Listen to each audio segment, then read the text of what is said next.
Hai, selamat malam. Terima kasih telah mengklik video ini.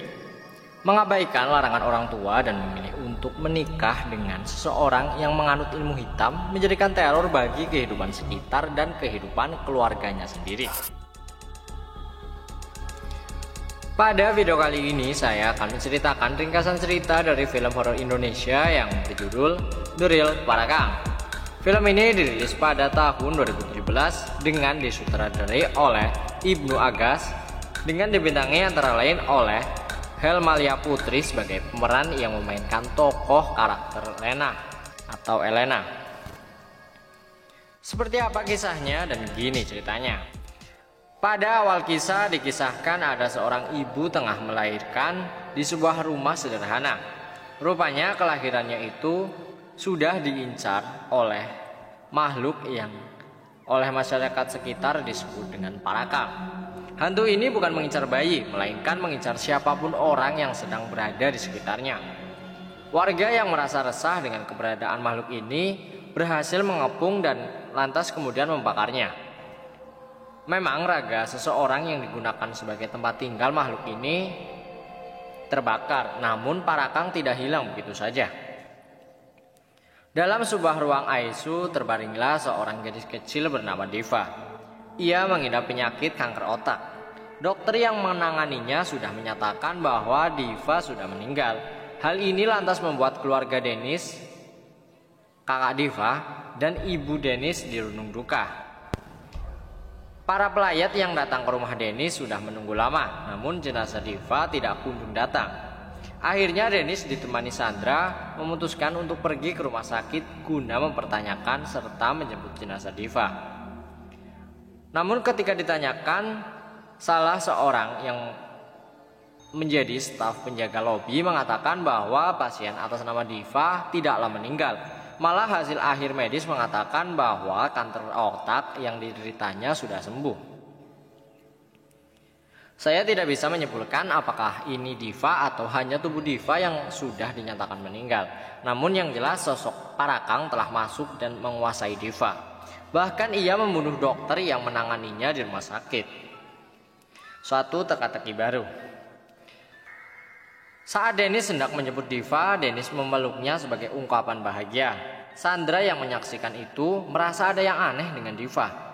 Sandra terus kepikiran akan hal itu, sampai-sampai ia menghentikan laju mobilnya di tengah perlintasan rel kereta api. Beruntung dari arah belakang ada mobil yang menyelamatkan mobil Sandra dengan cara mendorongnya ke depan. Ia adalah Rino bersama Elena. Mereka adalah seorang wartawan tabloid yang meliput hal-hal mistis. Elena memiliki indera keenam yang bisa meramalkan serta melihat hal ganjil, termasuk melihat Devi yang duduk di jok belakang mobil Sandra. Elena merasa aneh dan ia yakin si anak perempuan itu adalah parakang. Ia yang membunuh dokter di rumah sakit. Rasa was-was Sandra masih berlanjut. Malam hari dalam perjalanan pulang Sandra dari rumah Denis, ia tidak sanggup lagi menyetir mobilnya. Ia mencoba untuk menelpon Denis, namun entah dari gangguan mistis atau bukan, sambungan teleponnya hanya sebatas miss call. Denis yang merasa aneh berinisiatif untuk menemui Sandra. Dan benar saja mobil Sandra terparkir kosong di pinggir jalan. Setelah berhasil menemukan Sandra, dalam perjalanan Sandra mengatakan bahwa Diva itu aneh. Ia mengatakan kepada Denis. Denis yang tak terima dengan perkataan itu menurunkan Sandra di tengah jalan sendirian. Denis sangat kecewa dengan perkataan Sandra yang menganggap adiknya itu aneh. Lagi-lagi Rino bersama Elena menjumpai Sandra dan mengantarnya pulang. Obrolan Sandra di dalam mobil semakin memperkuat keyakinan Elena bahwa Diva adalah sebuah makhluk parakang. Selain tugas, Rino bersama Elena berusaha untuk menghentikan kejahatan parakang yang tidak bisa dibiarkan begitu saja. Sandra yang tinggal sendirian di rumah ternyata memang dibuntuti parakang dan ia pun tewas malam itu juga. Denis bermaksud untuk melayat Sandra. Di sanalah ia bertemu dengan Rino dan juga Elena. Elena menceritakan semua keyakinan dan penglihatannya kepada Denis bahwa Diva sudah dikuasai parakang. Dennis meminta sebuah bukti yang bisa membuatnya percaya. Kemudian Elena menunjukkan sebuah video amatir seseorang sedang dibakar oleh warga. Orang tersebut adalah orang yang diceritakan pada awal cerita ini. Orang itu bernama Bagas. Ia adalah ayah dari Dennis. Dennis kecil beserta ibunya yang tengah hamil kala itu meninggalkan ayahnya karena ibunya memperkoki ayahnya yang sedang dalam wujud parakang. Dennis pun paham bahwa kematian ayahnya itu berarti menjadikan keluarganya lah yang diwariskan parakang itu. Kalau enggak Dennis, ya Diva. Tapi kenapa harus Diva? Begitu pikir Dennis. Dan Elena mengatakan bahwa karena Diva lah yang sangat mungkin untuk dikuasai karena dia itu lemah. Elena, Rino, Dennis membicarakan hal ini kepada ibu Dennis. Ibu Dennis tidak percaya tuduhan Rino dan juga Elena. Bahkan ia malah mengusir Rino dan juga Elena untuk pergi dari rumahnya. Malamnya ibu Dennis bermaksud untuk ke kamar Diva. Dan malah ia menemukan Diva dengan wujud parakang. Ibu histeris ketakutan. Ia kemudian kembali ingat kepada ayahnya di kampung yang sebetulnya dulu sebelum ia menikah dengan Bagas, ayahnya sudah memperingatkan dan melarangnya karena Bagas menganut ilmu hitam.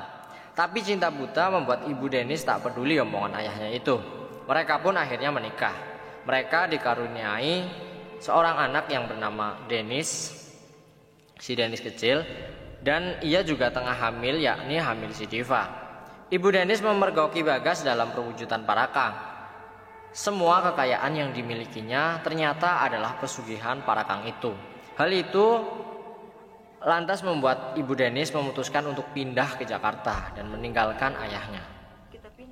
Kemudian Diva datang dan hilang ke sana kemari hingga menuju ke sebuah bangunan tua.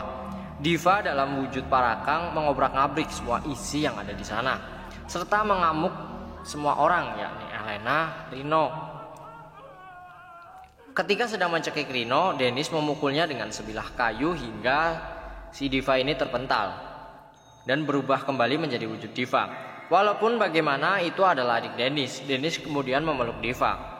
Namun ia kemudian berubah lagi menjadi parakang. Parakang itu lantas mencekik Dennis, menusuk dan melempar Dennis ke bawah. Dennis pun meninggal. Ibu Dennis yang datang entah bagaimana ceritanya, ia memegang sebuah pistol.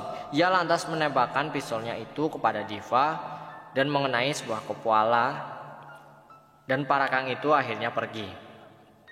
Inti dari parakang ini adalah dia menetap kepada tubuh manusia yang memang berusaha menganutnya ataupun garis keturunannya, dan ia akan pergi ketika ada tembakan. Kurang lebih seperti itu dari ceritanya. Dan sekian, itulah ringkasan cerita dari film horor Indonesia dengan judul The Real Parakang. Semoga menambah wawasan kita pada hari ini. See you next time.